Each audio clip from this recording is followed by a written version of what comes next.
no, it has to be you. You're the only one that can keep fighting for what we believe in, blah, blah. And we have so many gains that we've made that'll go backwards if it's not you, so they just asked me and asked me and asked me. And they say you have to ask a woman 100 times before she'll consider running for office. Well, that was certainly what happened in my case. That was San Francisco's District 9 Supervisor Hillary Ronen. I'm Jeff. Welcome to Storied San Francisco, a weekly podcast where San Franciscans from all walks of life share their stories, and you get to know your neighbors. In this podcast, Hillary picks up where she left off in part 1, with her work at La Raza Centro Legal in the Mission. When she heard about an opening at then D9 Supervisor David Campos' office, she applied and got the job.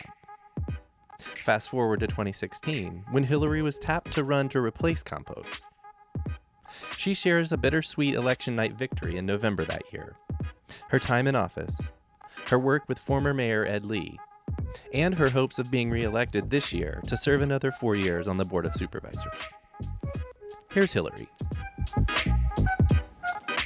I was super lucky. A friend of a friend was moving out of her apartment in Bernal Heights on Mirabelle Avenue. It was like a kind of a mix between a studio and a one bedroom. It sort of was like one of those track studios. It was a converted attic into an apartment. I loved that house so much, and it was beautiful. It had a fire escape and a full window overlooking the Mission, and kind of right in front of South Van Ness. Nice. It was just such an amazing apartment, and it was $1,000 at the time. Mm-hmm. And I split it with my husband at the time, who had come from the Dominican Republic. Okay. So I was paying $500 rent. I was earning $37,000 a year at La Raza as a lawyer, and I was doing just fine. I was saving money. My law school paid back my loans because I was doing social justice work and earning a really low income. Even for the time, it was low-ish. Right. And so I didn't have law school loans to pay back. Wow.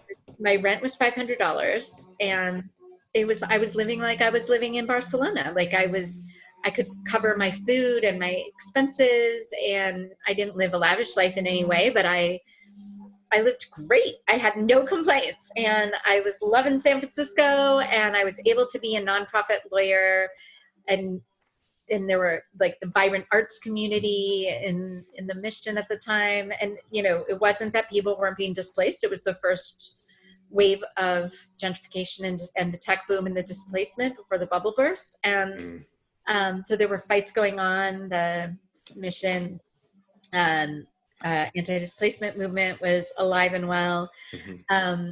But it was still possible not to be rich and to live in San Francisco. Yes, it was. Can you talk a little bit, in addition to the work, which sounds like it was a lot, maybe took a lot of your time, but in addition to that apartment, that cool little studio, and your work, what was San Francisco like, and what kind of things, outside of work did you find yourself doing in this new city, new to you? Yeah. Oh gosh, it was such a great time in San Francisco. I was living my dream. I wanted to be an activist. I wanted to fight for systemic change. I wanted to fight with and alongside and for oppressed communities. And I was doing all of that, and I was doing it in a way that felt responsible and authentic and accountable to the community I was working with. I was learning every day. I learned to become a tough negotiator. I learned to organize and build organizations that had democratic principles. I worked as a lawyer, but I worked more. I ended up being more of an organizer and an activist than a lawyer. But I did represent several people before the California Labor Commissioner. I filed only one lawsuit. I was actually sued before I had ever sued anyone. Okay. because I organized a protest outside of an employer's home, and the employer got very angry and sued me to stop me from doing that.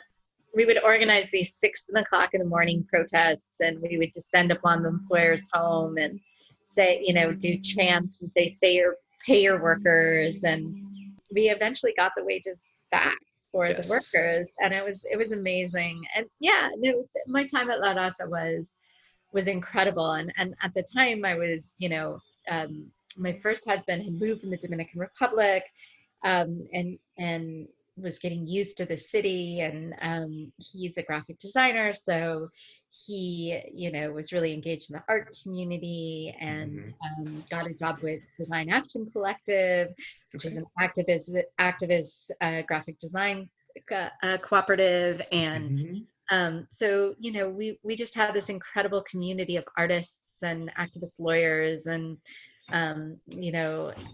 activist nonprofits, and we were living the life in San Francisco as young people. I was still young back then, and we Right. and we would go to shows and festivals, and it was just, and we didn't need to make a lot of money to live really decent life. Do you want to name drop some restaurants that maybe, as a new San Franciscan restaurants, or like you said, clubs, or like I'm sure half of them aren't around anymore, but sure. I mean, let's reminisce. Of course. I mean, a lot of them are still around, thank goodness, hanging on by a string. Some have changed ownership. I mean, I remember we always would walk down to Jasmine Tea House and get their combination wonton soup. It's still around, but changed ownership. Right by La Raza, we would go to Puerto Alegre all the time after work. And, my favorite. Get, margaritas and cheese and salsa. We would go to the Latin American Club, which you have to be very careful with their margaritas, because they're served in pint glasses. And they are the strongest. I once had 2, and it was the worst mistake of my life. Yeah. So one margarita from Latin American Club. Yes. Where else would we go back then? Dance at the Elbow Room, and the Makeout Room across from. Yeah, we'd go there, and we would the Makeout Room and the Elbow Room, right? There were both of them. And we would go to we'd go to Dolores Park and watch the plays, the free plays put on by the Mime Troupe plays, which were brand new to me at the time. I'd never seen one. And and just walk around Carnival, the Lowriders, and all of there's still a lot of them. A lot are still surviving, but hanging on, by a thread. Sunrise Cafe, all those places. But yeah, it was such a beautiful time, and then I ended up.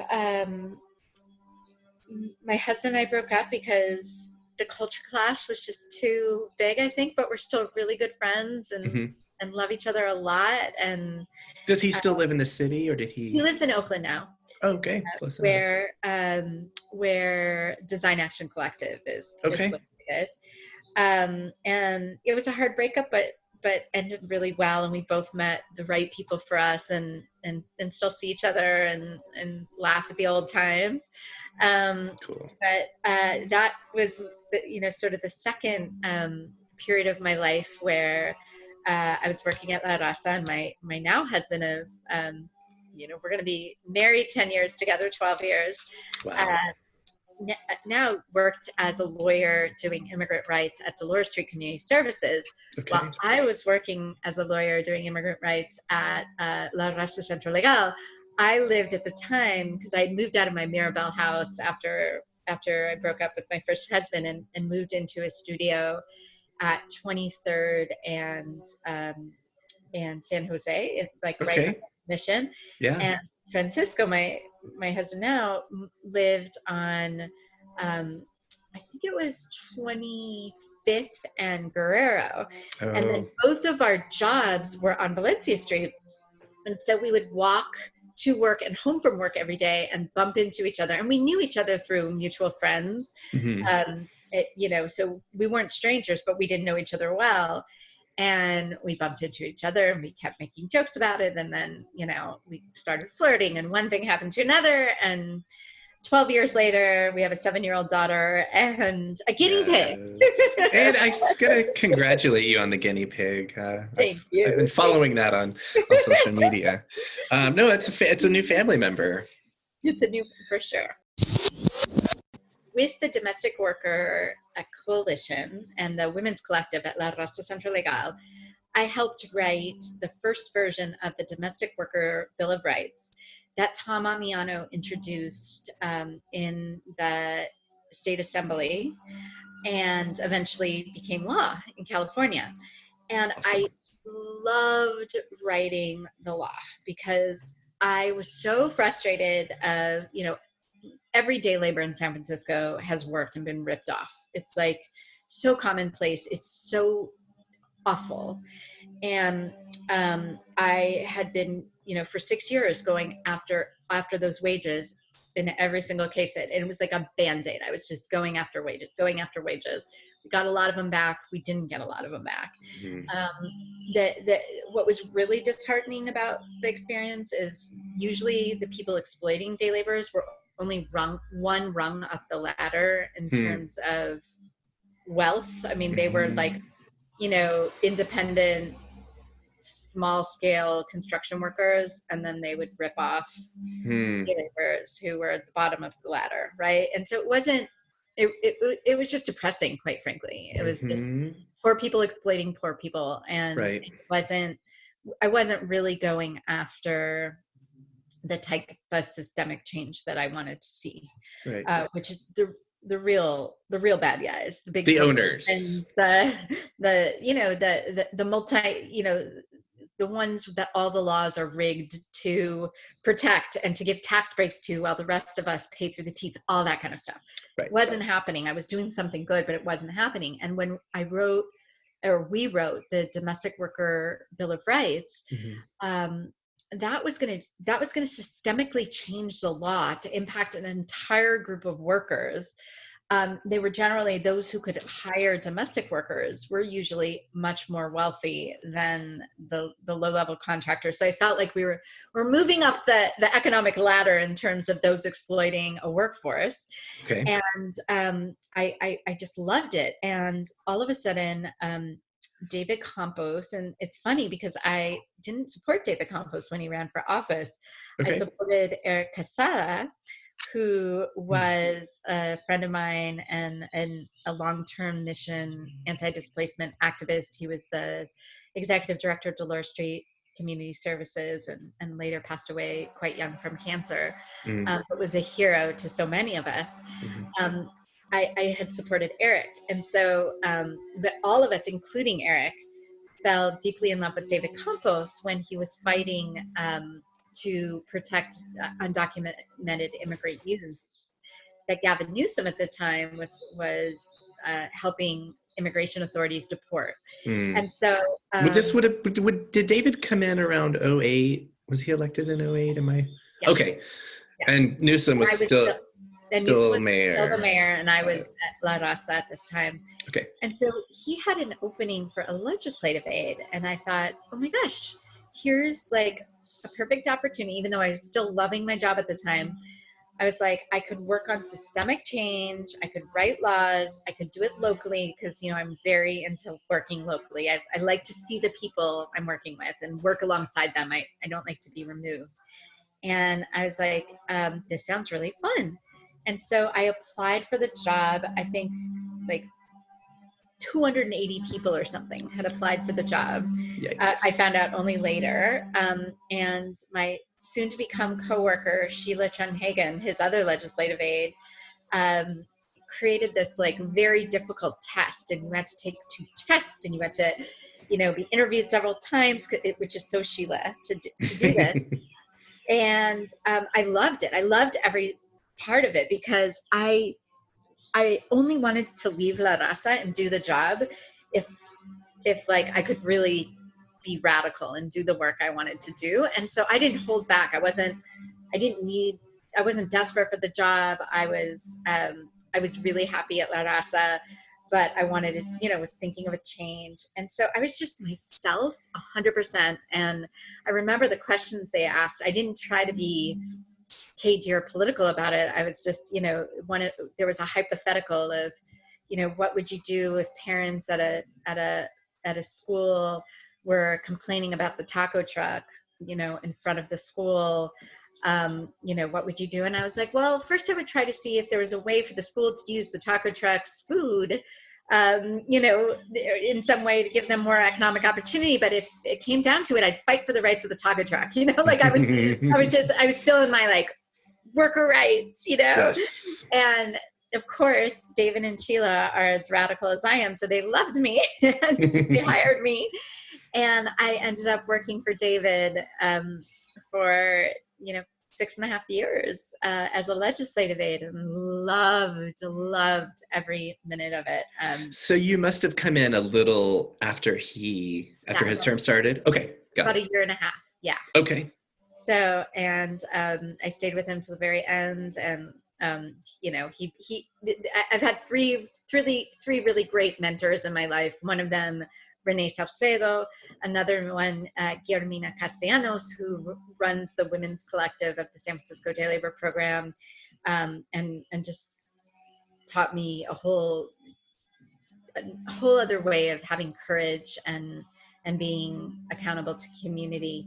And then David Campos. And so they were my three great mentors in my life. And we, fought and won battle after battle. And I had never thought about running for office, and kind of had assumed that a Latino leader in the mission would follow David's footsteps, and then I would follow David wherever he went at the time. And unfortunately, all of the leaders that we trusted and that shared our politics wouldn't run.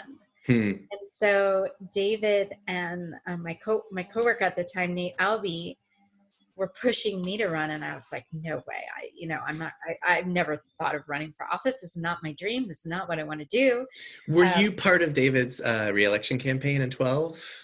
Oh yeah. So was that your first election, like, that type of election to be really close to, or? Yeah. Yes. So you had seen firsthand what an election. Well, and David's election campaign was easy. Re-election campaign was easy because he basically ran unopposed. Right. But I was really involved in his assembly race. Okay. Chu. Yeah. Sadly, we barely lost that one. But So I. Yeah. So you were battle tested. It wasn't an abstract thing.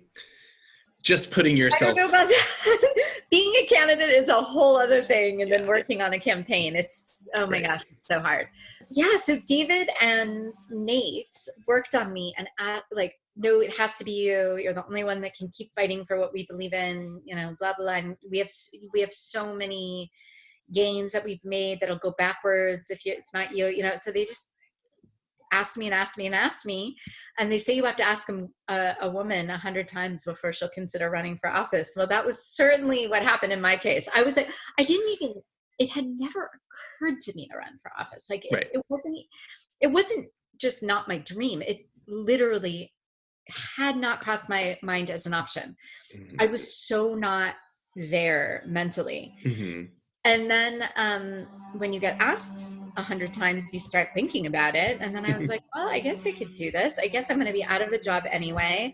I don't want to practice law. That was never, despite the fact that I became a lawyer, it never drew me in. I didn't like litigating. And I'm really good at this. I know how to do this. I know City Hall inside and out. And I know how to fight for the communities I care about and win. I guess I should do this. So I decided to run for office. And talks with your husband, or? He was like, like, are we really going to do this? but then he was like, of course I'll support you. You would be great at this, anything you want. And he was Awesome. very, very supportive. Okay. And, I figured I'm never going to do an easy job. I'm always going to be fighting, fighting for people that, don't have much in the world against very powerful forces who want to keep the system as is. So I might as well run for office. Like, it's no job I'm ever going to have. It's going to be easy. And so that's what I did. And And you became not the only Hillary on the ballot in 2016. That's right. You were the other Hillary. Yeah, I ran for office. It was a really hard fought campaign. It was brutal, and we won pretty definitively, I think. Who was your main opponent? I'm forgetting. Joshua Arce. Okay. And he now works for the mayor, which is not surprising. That's I often am at odds with the mayor, and he works for her, which was precisely why I fought so hard to win, because there really are two sort of political groupings in the city, two or three, and we were not on the same one. Right. And I didn't want to. He probably would have won if I hadn't run, and that was a deciding factor for me. I did not want the politics of District 9 to change, and I wanted someone I knew was going to fight as hard for the district as I would, and so that's why I ran. So you're winning. I'm just going to take myself and you and the listeners of this podcast back. You were a bright, positive. Your winning was a bright, positive spot on an otherwise traumatic and very depressing night. Can you talk about what that was like for you personally, to be like, It was awful. Talk about a buzzkill too. I had worked so hard on that campaign, and pretty much when the first returns came back, we knew I was going to win, and so it should have been just like a day of complete glory and celebration, and it was anything but. In a weird way, for me it was the or thinking about it now, it was the opposite of 2008 when, like, my friends and I had a party. We literally came out of my apartment on 20th Street to walk over to Dolores Park. We were carrying bottles of champagne because that's just what happened. And then by the time we eventually got to the Castro was when they announced Prop 8. And it's like local buzzkill, national, but it felt weird. Absolutely. Yeah, I guess that happens in every election, but not quite so starkly as the president of the United States being Donald Trump, which, 4 years later is hard to believe happened in our lifetimes. But enough about him. Let's talk about it was a moment where a lot changed in my head, and I had to. I was devastated, and I had to be a leader, and give people hope and get up on stage and say, we're going to make it through this, and we're going to kick him out of there in 4 years. And we're going to do everything in our power to protect our democracy and use our local government as a buffer to the federal government. And that's what we've done. But it was, it was that moment of, God, I just want to go home and cry, but I can't. I have to stand up in front of a crowd and set the tone for this crowd, and cannot just go wallow in self-pity, but have to, make people feel okay. And it was sort of an early lesson. And this is what it means to be a public official or an elected official, and that you've got to stand up and be brave and be solid for the people you represent, because that's who they look to. And that's precisely what number 45 does not do. He does the opposite. He, invokes fear and distrust and turns communities against one another. And I mean, he's the example of what not to be as a leader. But most leaders, and, I liked Barack Obama, but, I'm a Bernie Sanders kind of person. So there was a lot that that Obama did that I deeply disagreed with. But the one thing he did is he gave us confidence and hope in hard times, Mm-hmm. in droves. And I really much admired him for that. And so, yeah, it's been a huge learning process. It's been the most challenging job by far that I've ever had. Every day is a new learning experience. Getting criticized brutally, no matter what you do, is Right. hard. You have to build a thick skin quickly. You make big and small decisions every single day, and it's not always obvious what the right thing to do is. And many times it is, but many times it isn't. And you just have to do the best you can every step of the way, and just know that part of the job is that no matter what you do, you're going to get brutally criticized for Right. it. There's no, yeah. I've developed a really tough skin, during this time. And I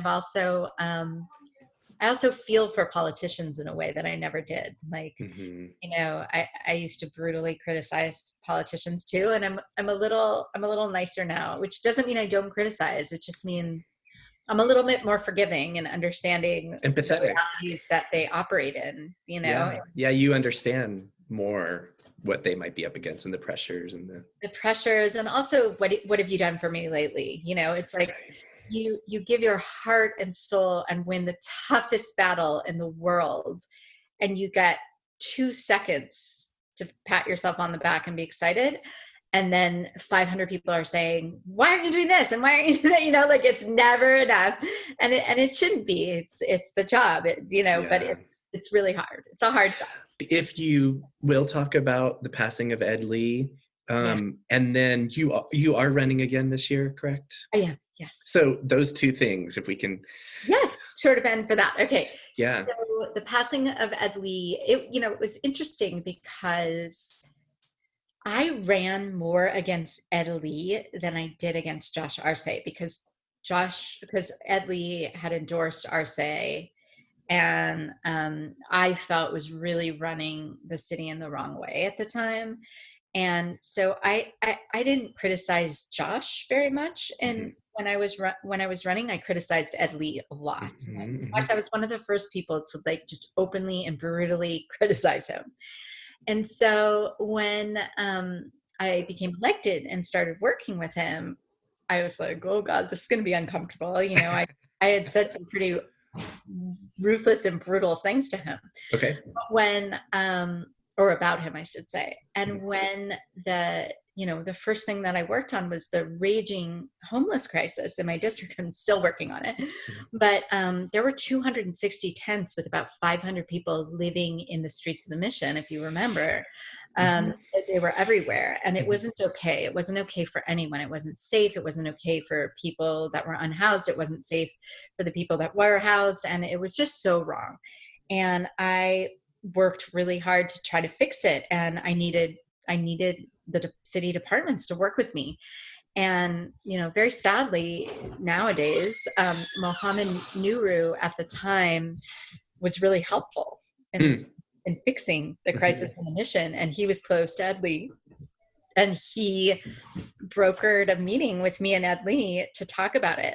And to Ed's credit, he was so kind. He didn't seem to hold any grudges against me. He wanted to work hard with me to fix it. He thought it was unacceptable as well.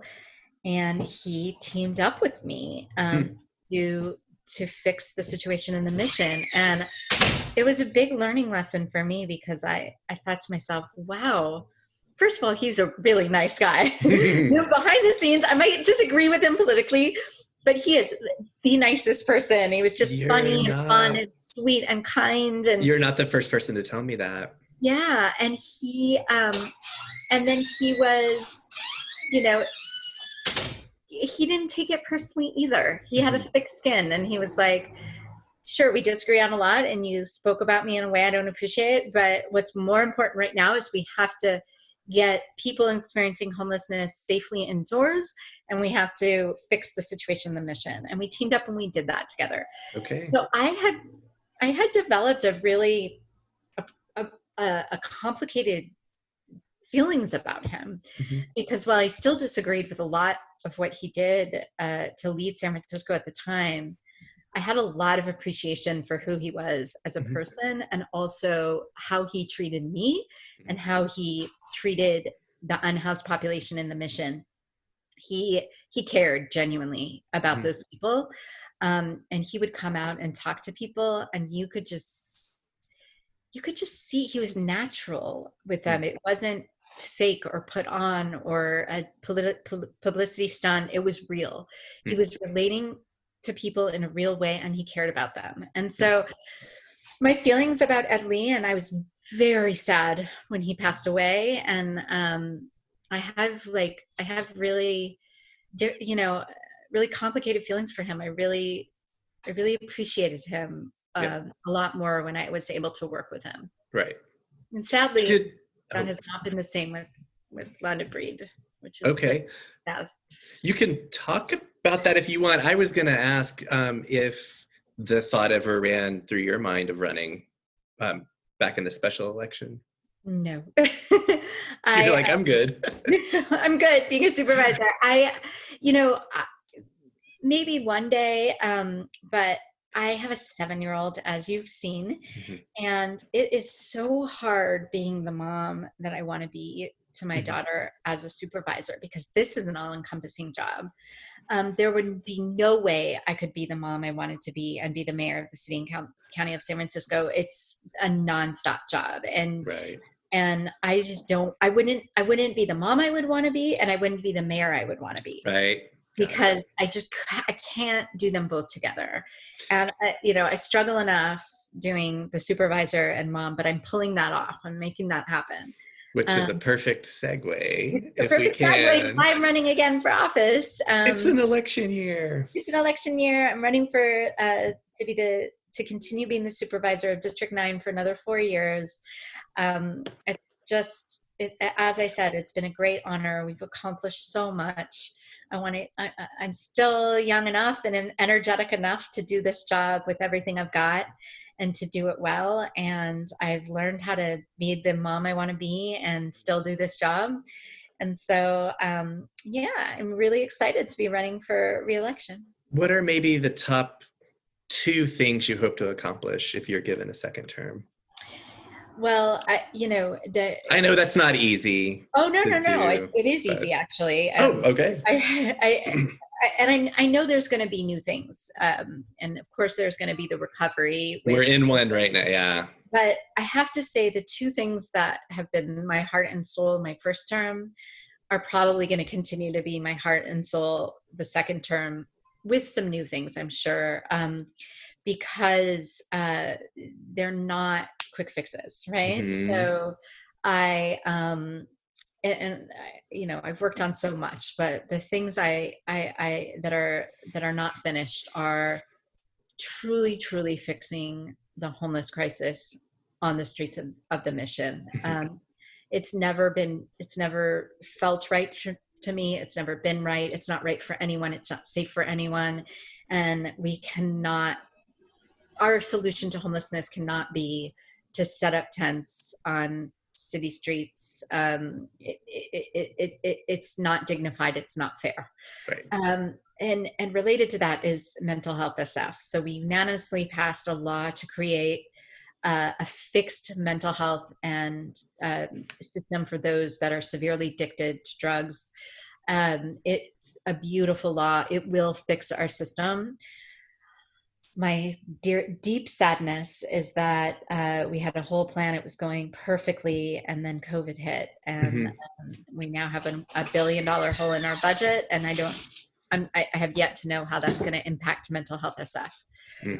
But I am really hell-bent on implementing that law and fixing the homeless crisis in the mission. And then finally, I've always had a goal of, by the time I leave office, of having left behind 5,000 units of permanent affordable housing in the district. I'm a little behind on that goal. We're around, 1,600 or so. right now. And it's gonna, again, it always gets harder. Like that goal I set before Trump was the president and rolled everything back. I thought it was going to be Hillary Clinton's presidency and we were going to get some federal help and dollars to accomplish that goal. That Right. didn't happen, but I was like, I'm still not going to change my goal because we got to do it.